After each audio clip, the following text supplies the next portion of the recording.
Hudson Taylor in Early Years, The Growth of His Soul, Chapter 25, Some Better Thing, including Eighth Journey, August through October 1855. How it all opened up after this step had been taken.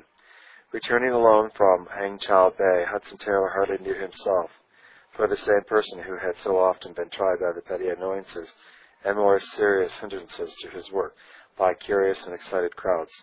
Plenty of people still followed him whenever he became known as a foreigner, and it was not difficult to gather an audience to listen to the gospel. But the rowdy element seemed somehow to have disappeared with his European dress, and if he wished to pass unnoticed, he was able to do so, even in the busiest streets. This, of course, greatly lessened the strain of being much alone among the people, and at the same time gave him access to a more respectable, serious-minded class. Not suspected even of being a European until his speech betrayed him, he had a far truer, more natural point of view from which to study conditions around him, and found himself coming into touch in a new way with the people and things of Chinese.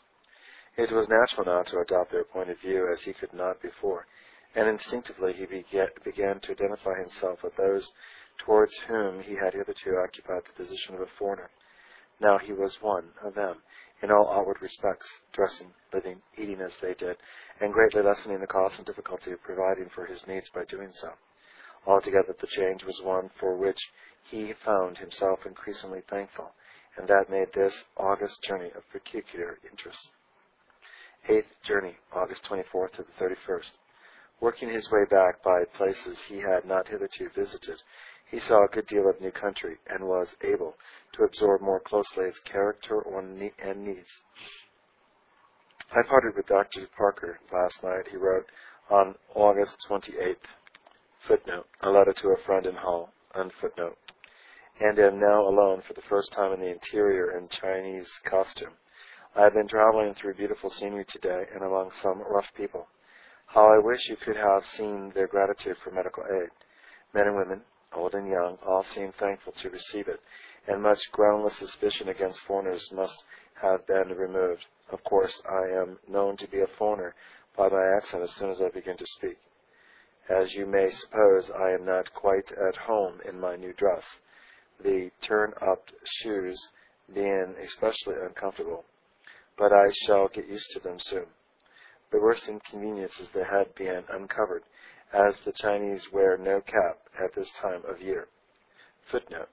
For protection from sunstroke, Mr. Taylor carried a native umbrella. End of footnote. I do not think I told you that the very evening before we left Shanghai, I obtained a house in the native city for quite a moderate rent. For repeated disappointments, I had quite given up the hope of getting one, when just as I was preparing to send my things to Ningpo, with Dr. Parker, the Lord providentially opened my way. I have every reason to be thankful for this, for I thought I was going to be houseless and homeless for the time being. How true it is that man's extremities is God's opportunity. The change from a large household, 2 families besides myself, to living quite alone will no doubt have its trials, but I hope to be rewarded by increasing fluency in the language, leading to greater usefulness. Will you join me in constant prayer for more close and abiding communion with Him who never forsakes His own? May He fulfill His gracious promise and bless my efforts to the conversion of sinners. Oh, to walk blameless and love before Him myself, and to be used in turning many from their idols, to serve the living and true God, and to wait for His Son from heaven. As to the discomforts of Chinese dress, of which he was fully conscious, he was enabled from the first to make light of them, as may be seen from a letter to his sister written just after parting from Dr. Parker. HAI-YEM City, August 28, 1855. My dear Emily, by way of surprise I mean to write you a letter, for I know you have never received one before from a man with a long tail and shaven head. At least your head should be bewildered with conjectures. I had better tell you at once that on Thursday last at 11 p.m. I resigned my locks to the barber, dyed my hair a good black, and in the morning had a proper QUE paint plated in with my own and a quantity of heavy soap to lengthen it out according to Chinese custom. Then, in Chinese dress, I set out with Dr. Parker accompanying him about 100 miles on his way to Ningpo. This journey we made an occasion for evangelistic work, and now that I am returning alone, I hope to have even better faculties for book distribution and preaching. But I have not commenced the recital of my tribulations, and as there is some doubt as to whether they will all go into a single letter, the sooner I begin, the better. First, then, it is a very sore thing to have one's head shaved for the first time, especially if the skin is irritable with prickly heat. And I can assure you that the subsequent application of hair dye for 5 or 6 hours, Litharge, 1 part, quicklime, freshly shaken, 3 parts, water enough to make a cream, does not do much to soothe the irritation. But when it comes to combing out the remaining hair, which has been allowed to grow longer than usual, the climax is reached. But there are no gains without pains, and certainly if suffering for a thing makes it dearer, I shall regard my quit when I obtain one with no small amount of pride and affection. Secondly, when you proceed in your toilets, you no longer wonder that many Chinese in the employ of Europeans wear foreign shoes and stockings as soon as they can get them. For native socks are made of calico and, of course, are not elastic, and average toes decidedly object to the squeeze out of shape, nor do one's heels appreciate their low position in perfectly flat-soled shoes. Next come the breeches, but oh, what unheard-of garments! Mine are 2 feet too wide for me round the waist, which amplify is laid in a fold in front and kept in place by a strong girdle. The legs are short, not coming much below the knees, and wide in proportion with the waist measurements. Tucked into a long white socks, they have a bloomer-like fullness capable, as Dr. Parker remarked, of storing a fortnight's provisions. No shirt is worn, but a white washing jacket, with sleeves as long as ladies affected 20 years ago, supplies its place, and over all this goes a heavy silk gown of some rich or delicate color, with sleeves equally wide and reaching 12 to 15 inches beyond the tips of one's fingers, folded back, of course, when the hands are in use. Unfortunately, no cap or hat is used at this season of the year, except on state occasions, which is trying as the sun is awfully hot. Wednesday, August 29th. I do not know, dear Emily, whether you are weary of these details, but I have no time for more upon the subject, so will dismiss it with only a mention of the shampooing I got from the barber the other day. I thought I had better go in, for it is as part of the proceedings, for I might be in difficulty some day if found to be uninitiated. So I bore with the outrageous tickling as long as I could, and then the beating commenced, and my back was really sore in places before it was over.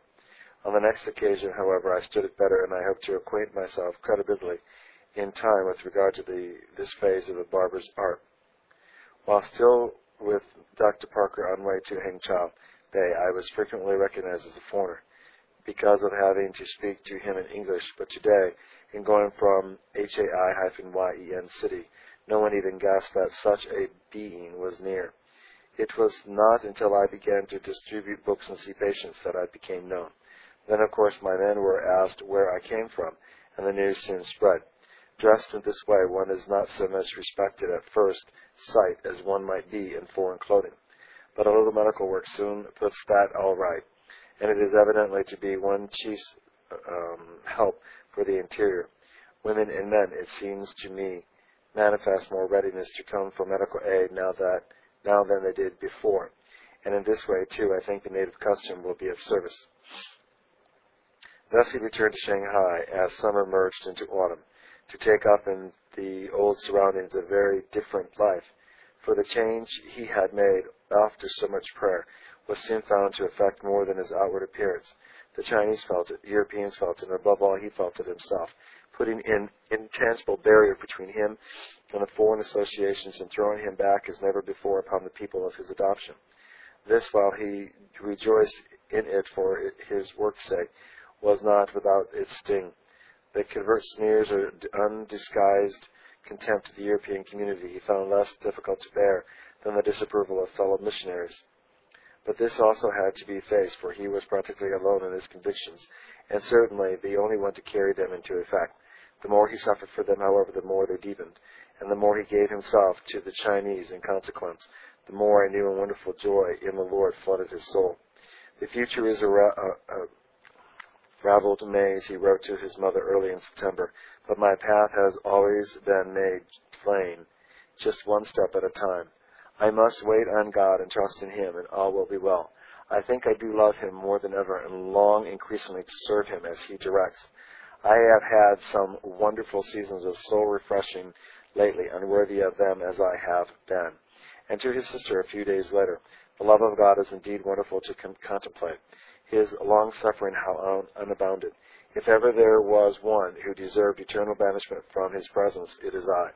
And yet I have had such melting seasons in prayer, such manifestations of His love, and such strong faith and confidence in Him of late, that I have been quite astonished at His abounding grace to one so lukewarm and unfaithful. His grace even exceeds our unworthiness.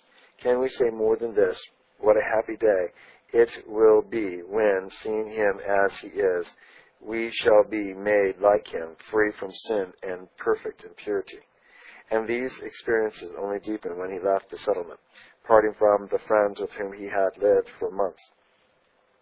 Dr. Parker is in Ningpo. He wrote a little later a letter to his sister Amelia dated on October 3rd. But I am not alone. I have a sensible presence of God with me as I never before experienced, in such drawings to prayer and watchfulness as are very blessed and necessary. Yet his surroundings were far from attractive within the walls of the native city, and his arrangements of the simplest, providing only for the bare necessities of life. Chinese food and cooking were sometimes of a trial at first, especially while the weather continued warm, and so were the sights and smells that could not be avoided amidst that teeming population devoid of the most elementary ideas of sanitation.